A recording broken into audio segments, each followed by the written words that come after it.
quickly of what is happening at the school right now, and in just a bit, we'll get that update from Wilkista. But before that, let's also continue to tell you what's happening on the international front. We start when it comes to matters of North and South Korea.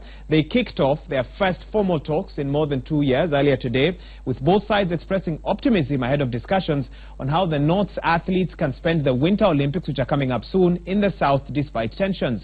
Now, regardless of its narrow, primarily sporting agenda, this meeting is being closely watched by world leaders eager for any sign of a reduction in tensions on the Korean peninsula amid rising fears over North Korea's development of nuclear weapons and the defiance of United Nations Security Council resolutions.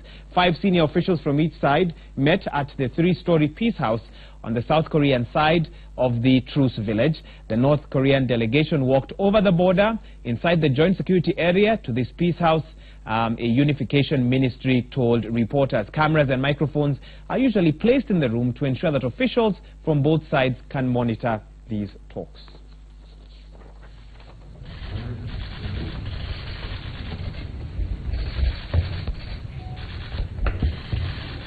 Two people injured, one seriously, in an early morning fire yesterday near the top of Trump Tower in Midtown Manhattan, the New York Fire Department said yesterday. U.S. President Donald Trump was in Washington at that time. One firefighter was hospitalized with non-life-threatening injuries, and a building worker who had an injury that was initially described as serious was treated at the scene and declined further medical attention, the fire department has said. Now, Eric Trump, one of the president's sons, said on Twitter that it was a small electrical fire in the cooling tower on the building's roof.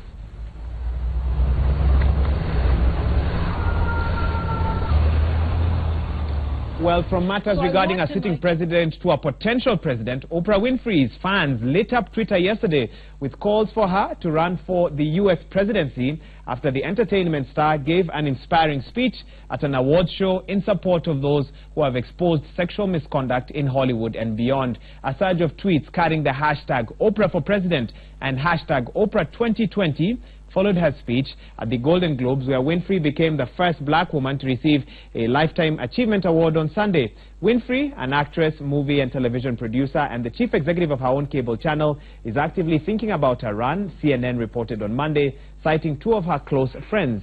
In recent years, she has lent her star power to endorse Democratic presidential candidates, Barack Obama when he was seeking to become the first black U.S. president in 2008, and Hillary Clinton in her campaign against Trump last year.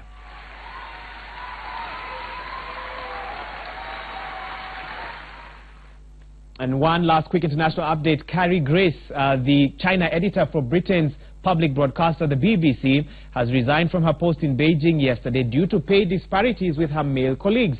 This is according to an open letter published on her personal blog on Sunday. In interviews with some of her BBC colleagues on Monday, Gracie said she could not continue in her post if it meant knowingly colluding in what she considers unlawful pay discrimination, and that she feared an exodus of female talent at the broadcaster, where she has worked for 30 years. Co-presenting the Today Show on BBC Radio 4 on Monday mornings, she also said that she had been moved by support for her letter, saying it showed the depth of hunger for an equal, fair and transparent pay system.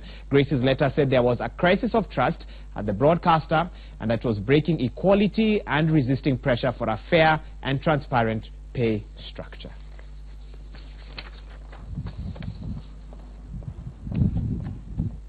Well, in the next hour, we'll be telling you what's happening on the international front on the sports scene. But for now, I told you